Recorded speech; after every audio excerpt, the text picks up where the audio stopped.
اس آیت میں اللہ پاک نے مساجد کا جو بنیادی مقصد بتایا ہے وہ یہی بتایا ہے کہ اللہ تعالیٰ کا ذکر کرنے کی جو جگہ ہے وہ اللہ تعالیٰ کی مساجد ہیں، اور اللہ تعالیٰ کی مسجدوں کو آباد کرنا، اللہ تعالیٰ کی مسجدوں میں نمازیں ادا کرنا، قرآن پاک کی تلاوت کرنا، ذکر اذکار کی محفلیں کرنا، درود پاک پڑھنے کی محفلیں کرنا، یہی مساجد کا کام ہے۔ اور جو ان مساجد کو ویران کرنے کی کوشش کرے گا وہ دنیا میں تو اللہ ان کو ذلیل کرے گا ہی، لیکن آخرت میں بھی ان کے لیے بڑا سخت ترین عذاب ہے۔ مسجدوں کو آباد کرنا ہی مسلمان کی اولین ترین ترجیح ہونی چاہیے۔ اور سورہ حج جو قرآن پاک کا 22واں نمبر سورہ ہے، اس کی آیت نمبر 40 میں اللہ پاک فرماتے ہیں الذین اخرجوا من دیارہم بغیر حق الا ان یقولوا ربنا اللہ ولولا دفع اللہ الناس بعضهم ببعض لہدمت صوامع وبیع وصلوات ومساجد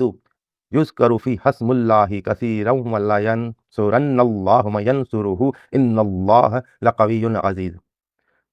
یہ وہ لوگ ہیں جو اپنے گھروں سے، اپنے وطن سے ظلم سے نکالے گئے، ناحق نکالے گئے، صرف اس بنا پر کہ وہ کہتے تھے ہمارا رب اللہ ہے، اس وجہ سے اپنے گھروں سے نکالے گئے۔ اور اگر اللہ انسانی طبقات میں سے بعض کو بعض کے ذریعے نہ ہٹاتا رہتا تو یہ خانقاہیں، یہ گرجے، یہ کلیسے اور مسجدیں مسمار اور ویران کر دی جاتی جن میں کثرت سے اللہ کے نام کا ذکر کیا جاتا ہے۔ اللہ پاک یہ فرما رہے ہیں کہ یہ جو جدوجہد اللہ کے ذکر کی، اللہ کے نام کو بلند کرنے کی اس دنیا میں چل رہی ہے، تو یہ اس لیے چل رہی ہے کہ تاکہ اللہ تعالیٰ کا نام اس دنیا میں باقی رہے۔ اور وہ دور یاد کرو جب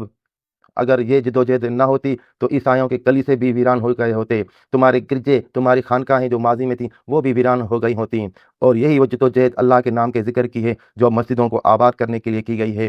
کہ ماضی میں تمہارے لیے بھی اللہ تعالیٰ کے نام بلند کرنے کے لیے عیسائیوں، یہودیوں جو اس دور میں مسلمان تھے، ایک اللہ کو مانتے تھے، ان کی بھی کلیساؤں، گرجا گھروں کو آباد کرنے کے لیے جدوجہد کی گئی، اور ان کو بھی اللہ کے نام کی وجہ سے کہ ہمارا رب اللہ ہے، ہم کو پالنے والا اللہ ہے، ہمارا رب اللہ ہے، اس وجہ سے ان کو جو اپنے گھروں سے نکالا گیا۔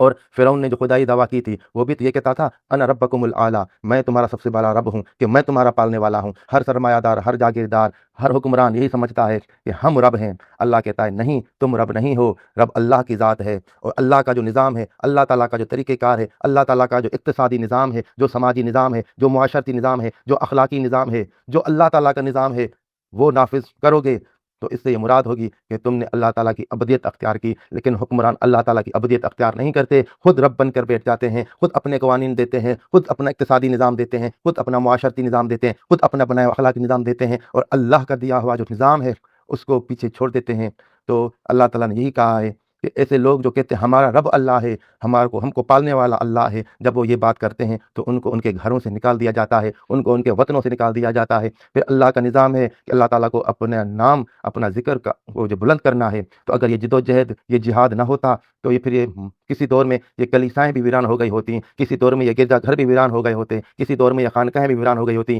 اور یہ مسجدیں بھی ویران ہو گئی ہوتی۔ یہ اس جدوجہد، اس جہاد کی وجہ سے ہے کہ یہ مسجدیں آباد ہیں اور مسجدوں میں اللہ تعالیٰ کے نام کا ذکر کیا جاتا ہے۔ اور پھر اللہ پاک فرماتے ہیں اور جو شخص اللہ کے دین کی مدد کرتا ہے یقیناً اللہ اس کی مدد کرتا ہے۔ اور اللہ کا دین کیا ہے؟ اللہ کا دین یہ ہے کہ اللہ کو ہی رب مانو، اللہ کو ہی پالنہار مانو، اللہ کو ہی پالنے والا مانو، اور اس کا نظام، اس کا اقتصادی نظام، اس کا معاشی نظام، اس کا اخلاقی نظام جو ہے اس کو دنیا میں نافذ کرو۔ یہی حقیقت ہے اس دین کی کہ دلوں میں اللہ کا ذکر ہو، دلوں میں اللہ کی محبت پسی ہو، اور ہمارے پورے معاشرے میں اللہ تعالیٰ کا نظام نافذ ہو۔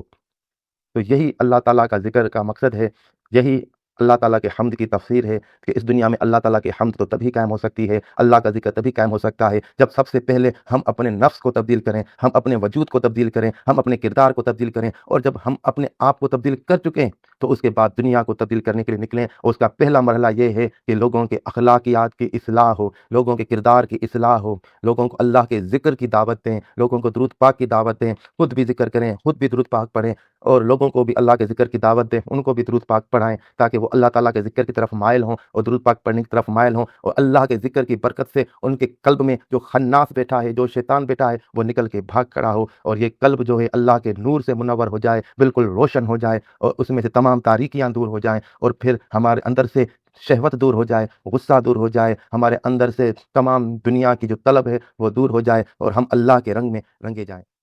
امید ہے آج کی ویڈیو آپ کو پسند آئی ہوگی۔ اگر آج کی ویڈیو آپ کو پسند آئی ہو تو میرے چینل کو ضرور سبسکرائب کریں، میری اس ویڈیو کو لائک کریں، اس ویڈیو پر کمنٹ کریں اور اپنے دوستوں کے ساتھ شیئر کریں تاکہ وہ بھی اللہ کے ذکر کی طرف مشغول ہو جائیں، اللہ کے ذکر کی طرف آ جائیں اور اللہ تعالیٰ کے ذکر کی طاقت کو سمجھیں کہ تبارک اسم ربک،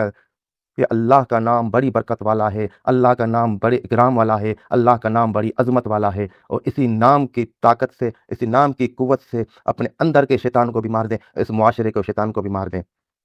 اللہ تعالیٰ آپ سب کو خوش رکھے، اللہ تعالیٰ سب کو آباد رکھے، اللہ تعالیٰ آپ کو زندگی کی تمام تر خوشیاں عطا فرمائے اور اللہ تعالیٰ آپ کی تمام تر دعائیں قبول فرمائے۔ اور میں اللہ پاک سے دعا مانگتا ہوں کہ اللہ تعالیٰ آپ کو